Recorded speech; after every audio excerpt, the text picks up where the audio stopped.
आदिवासी सनातनी से भी बढ़ करके कट्टर सनातनी होता है। आदिवासियों के सबसे बड़े भगवान बिरसा मुंडा ने ईसाइयों से लड़ाई लड़ी और अपने आदिवासी भाइयों को ईसाई बनने से पूरा जीवन युद्ध लड़ करके बचाया।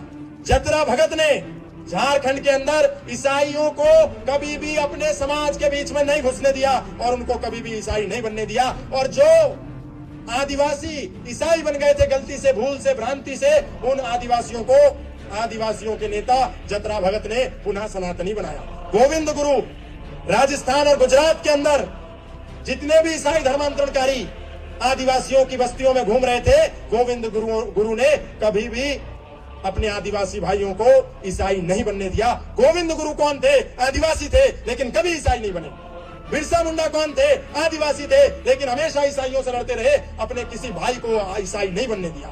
जतरा भगत कौन थे? आदिवासी थे, लेकिन आदिवासियों को कभी भी क्रिश्चियन नहीं बनने दिया। जो क्रिश्चियन बन गए उनको वापस सनातनी बनाया। तेलंगा खड़िया झारखंड में जो आदिवासी थे उनको आदिवासी बनाए रखने में यदि किसी की महत्वपूर्ण भूमिका रही तो वो तेलंगा खड़िया की रही। उन्होंने जितनी ईसाई मिशनरियां उस समय झारखंड में घूम रही थी सबको वहां से भगा दिया। बुद्धू भगत अंग्रेजों के खिलाफ लड़े, आदिवासियों की सेना बनकर के। वो बुद्धू भगत कौन थे? आदिवासी थे। सिदोवा कानू मुर्मू आदिवासी थे, लेकिन बंगाल में मिशनरियों के खिलाफ लड़े, आदिवासी होने के बाद लड़े। रघुनाथ शाहदेव आदिवासी थे, लेकिन छत्तीसगढ़ में जितने भी इस्लामिक लोगों ने लैंड जिहाद किया था, लव जिहाद किया था, उनसे लड़ाई लड़ी, आदिवासी होने के बाद लड़ाई लड़ी। कोमराम भीम लड़ते रहे अंतिम दम तक। कौन थे? आदिवासी थे, लेकिन छत्तीसगढ़ में जब तक रहे तब तक उन्होंने निजाम शाही लागू नहीं होने दी, आदिवासी होते हुए। अल्लूरी सीताराम राजू आदिवासी थे, आंध्र प्रदेश में थे, लेकिन उन्होंने ईसाई मिशनरियों को कभी भी आदिवासियों के मोहल्ले में घुस करके उनको क्रिश्चियनाइज नहीं करने दिया।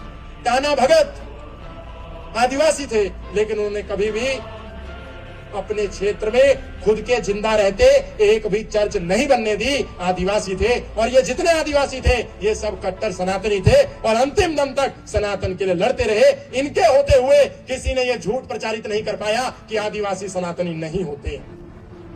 जब तक ये रहे इन्होंने समाज में ये सिद्ध किया आदिवासी सनातनी से भी बढ़ करके कट्टर सनातनी होता है।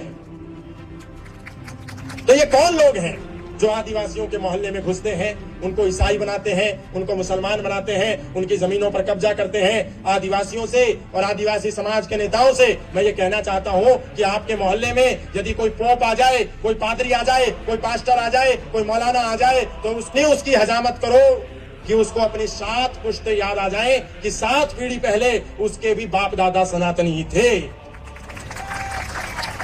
कोई ईसाई पादरी यदि आदिवासियों के मोहल्ले में घुसे तो वो एक भी आदिवासी को ईसाई बनाने में कामयाब नहीं होना चाहिए।